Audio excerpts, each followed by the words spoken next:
The Nintendo 64 is home to some of my personal favorite video games, as well as some games that I would argue are some of the best games that have ever been made. And that's why today I decided to sit down, think it over a little bit, and come up with a list of my top 10 favorite video games from the Nintendo 64. So let's start this bad boy off with the game that encouraged me to start playing the Pokemon main series games, Pokemon Stadium. Being able to have Pokemon battles on your TV with full 3D models and everything, this was really special to me at the time. I had played Pokemon Snap and I liked that game, but let's be honest, Pokemon's about the battles. And unlike Pokemon Snap, where only 63 of the 151 officially recognized Pokemon make an appearance, in Pokemon Stadium, they're all there. In fact, minus a few specific modes of the game, you can rent any of those Pokemon with the exception of Mewtwo and Mew, though Mew does become available to be rented in Part 2 of the game. You had your 3D battles, you had your mini-games, most of which were quite fun to play, and you had the Game Boy Tower, which would allow you to play your Game Boy games on your TV through Pokemon Stadium at 2 to 3 times their normal play speed. And if you clear all of the Coliseum challenges and Gym Leader Tower, you will be rewarded with a boss battle against Mewtwo in which you can use your entire team to take out this genetic mutant Pokemon. And sure, you get to use all 6 of your Pokemon against one Mewtwo, but believe me, it is not an easy battle. And while I would argue that Pokemon Stadium 2 is objectively the better game, I still feel like there's just some kind of charm to the first game that the second one just does not have. I think it is a shame, though, that the import feature for Pokemon Stadium is completely useless on Nintendo Switch Online. Maybe they should have found some kind of a way to connect your 3DS to the Switch Online service, but they didn't, so what can you do? My choice for number 9 is proof that just because you reuse a whole lot of assets doesn't mean you can't come up with a truly interesting game. And this is The Legend of Zelda Majora's Mask. Majora's Mask is a weird game, but I mean that in a good way. And yes, of course they did use a bunch of the same assets from Ocarina of Time, but I feel like these two games have very different vibes. I mean, the entire mood of the game is just right there in your face the whole time. If you look up into the sky and stare at the moon, you can see it slowly descending towards the earth to destroy everything. I think this game did a pretty good job of being its own thing instead of just feeling like an expansion to Ocarina of Time. And personally, I feel like this game's dungeons and puzzles were a bit more complicated than Ocarina of Time's. Felt myself scratching my head a lot more. Now, one reason why this is a little bit lower on the list is because of the time jumping mechanic. A lot of the events in the game are very time sensitive. You have to do them at a specific point in time in the game, or you can't do them. And manipulating time in this game can get annoying, because rewinding time takes you all the way back to the beginning when you first arrived in this new area, and if you want to go forward in time, all you can do is speed up the flow of time, and you gotta wait. Now, there is one other time manipulation ability that I used all the time, and that was the ability to actually slow down the flow of time. I mean, most of the time I played this game, I had that ability on. It made the days go by a little bit slower and gave you a little more time to clear temples. Just made sense. Now, number 8 is a different kind of game, and it's because it's Pokemon, but it's not based on the Pokemon games. It's actually based on the Pokemon anime. And I'm, of course, talking about Pokemon Puzzle League. It's a simple puzzle block game, but I played this so much that I got to where I felt like I was pretty good at it on the N64, not so good at it on Nintendo Switch Online.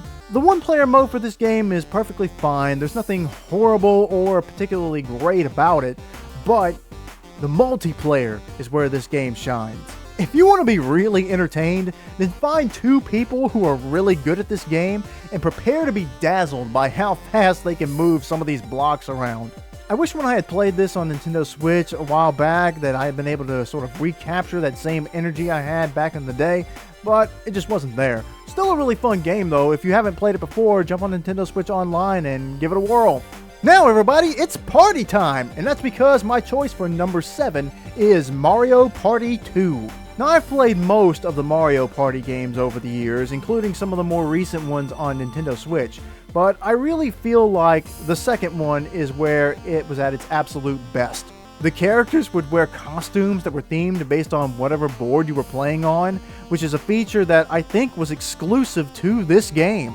And I think some of the mini-games that were introduced in Mario Party 2 are considered some of the best ones from the series as a whole. There was something weird though about the first 3 Mario Party games on the Nintendo eShop back in the day, in that you could only buy Mario Party 2.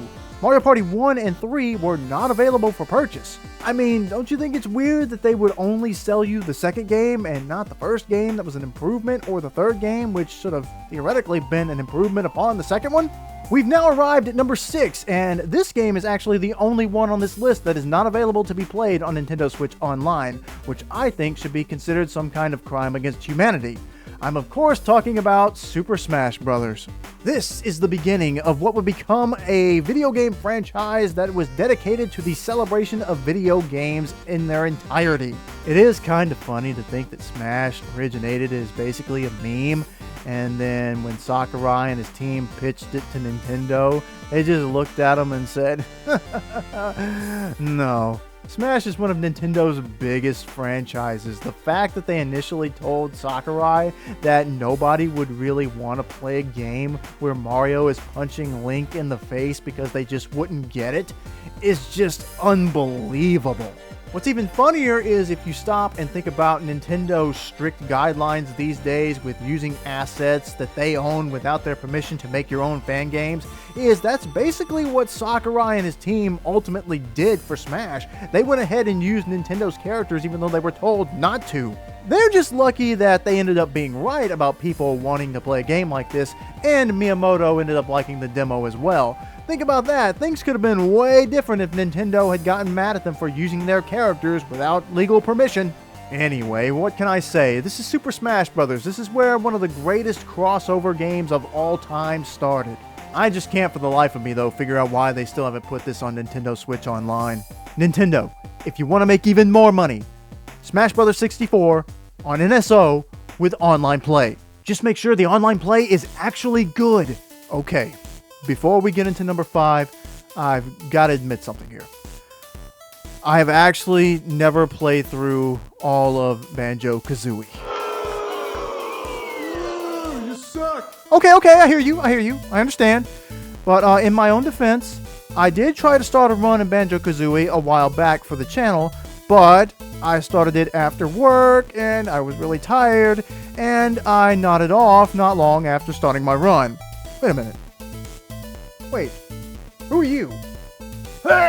Okay, so while I may have never played the original Banjo-Kazooie all the way through, I have had plenty of time to play its sequel game, Banjo-Tooie, back on the original N64, and this game is absolutely amazing.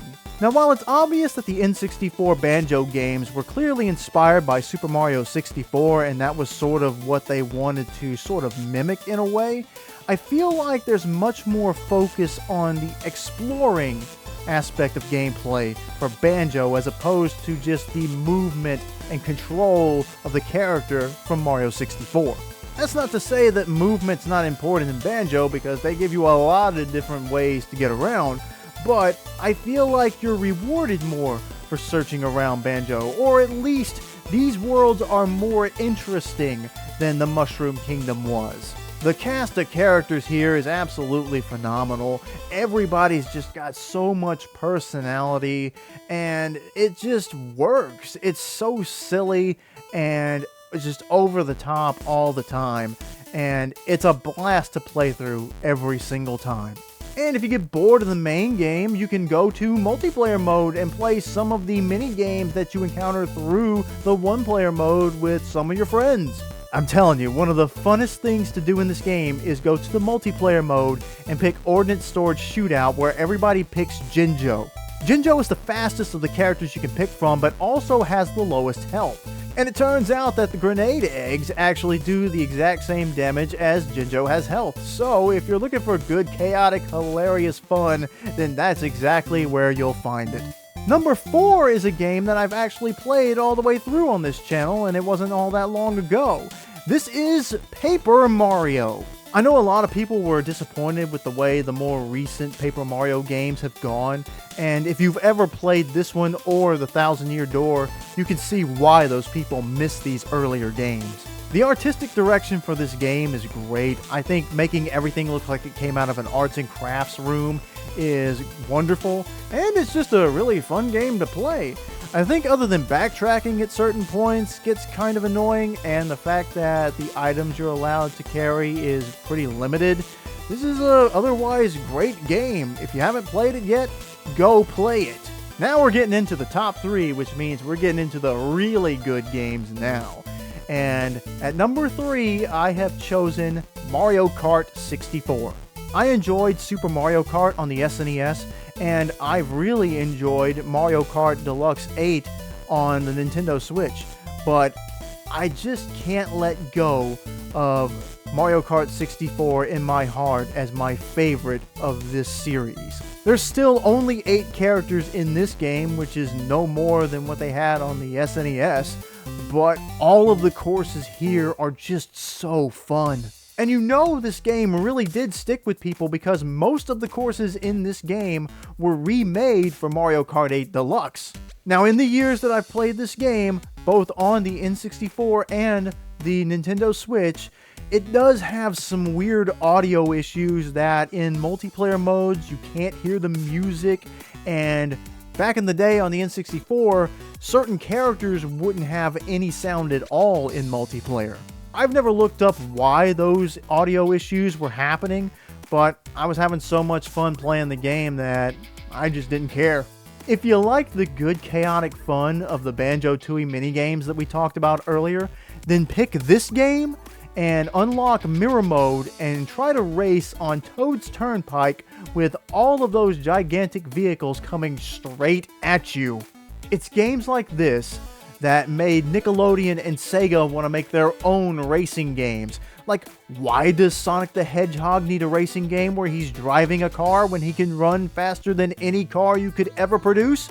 It's because they just wanted to make their own Mario Kart. Now is the time for me to reveal to you my number 2 pick for my favorite Nintendo 64 game. And this is going to be one of the most iconic video games of all time, The Legend of Zelda: Ocarina of Time. Originally, I had not really paid much attention to the Legend of Zelda series, but after playing as Link a few times in Super Smash Bros. And really getting to like him, I just couldn't resist the urge to check out this game, and I was blown away. Exploring Hyrule, taking down the bosses, trying to stop Ganondorf's plan, and then inadvertently helping him reach the Triforce, and then having to try to undo your screw-up. It all works so well. I couldn't tell you how many times I've played through this game over the years, but I'm always looking for a new excuse to do it again. I'm not sure what I could say about Ocarina of Time that thousands of other people have already said or even put in better terms than I could, but I think the fact that this is largely considered one of the greatest games ever made speaks for itself. And this game set the standard for what 3D Zelda would be going forward, even up to now with Tears of the Kingdom. If by some chance you have never played Ocarina of Time before, then I would suggest you really do take the time to do it. I don't think you'll be disappointed.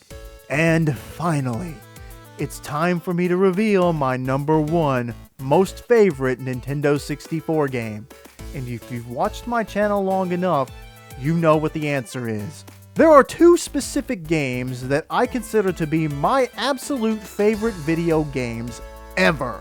The first of which is Super Mario Bros. 3 for the NES. The second is the game that I'm fixing to talk about now, Super Mario 64. It's one of the most iconic and beloved video games of all time. We talked earlier about how the Banjo franchise took inspiration from this game, and it set the standard for what people would come to expect of 3D gaming in the future as a whole. I would actually argue that this game is not only one of my personal favorites of all time, not only one of the best video games ever made, and not only one of the most popular video games ever made, I think you could even say that Super Mario 64 is one of the most important video games ever made. This is one of those games that I will never stop playing. I want to play this game until I am unable to physically hold a controller anymore. Mario controls better in this game than he did in Sunshine or Galaxy. The music in this game perfectly complements the stages they're set to. And while the Bowser boss fights are a little bit silly because you have to grab him by the tail and spin him around real fast before you just throw him, it is a lot of fun, and I can understand why they wanted to have the boss battles play like that. This game is, of course, where we're introduced to the theme song for Peach's Castle for the first time, which they use everywhere now, including in the Super Nintendo World theme park. Much like Ocarina of Time, what can I say? It's Super Mario 64. If you haven't played it yet, then I suggest you stop this video right now and go boot it up. And there you have it. Those are my top 10 favorite Nintendo 64 games. Let me know what you guys think. Do you agree with my list? Do you think that maybe there were other games that deserve to be on it that I left out? What would your list of Nintendo 64 games look like? Thanks for watching this video. I really appreciate it. If you want to support my channel, then be sure to hit that like button and subscribe to the channel if you haven't subscribed already. You can become a member of the channel if you'd like to do that, or you can donate to the channel over on my Ko-fi page. Now, I'm gonna go wait patiently for Super Smash Bros. To be added to Nintendo Switch Online, and to get rid of that guy who tried to choke me out earlier because I fell asleep while playing Banjo-Kazooie.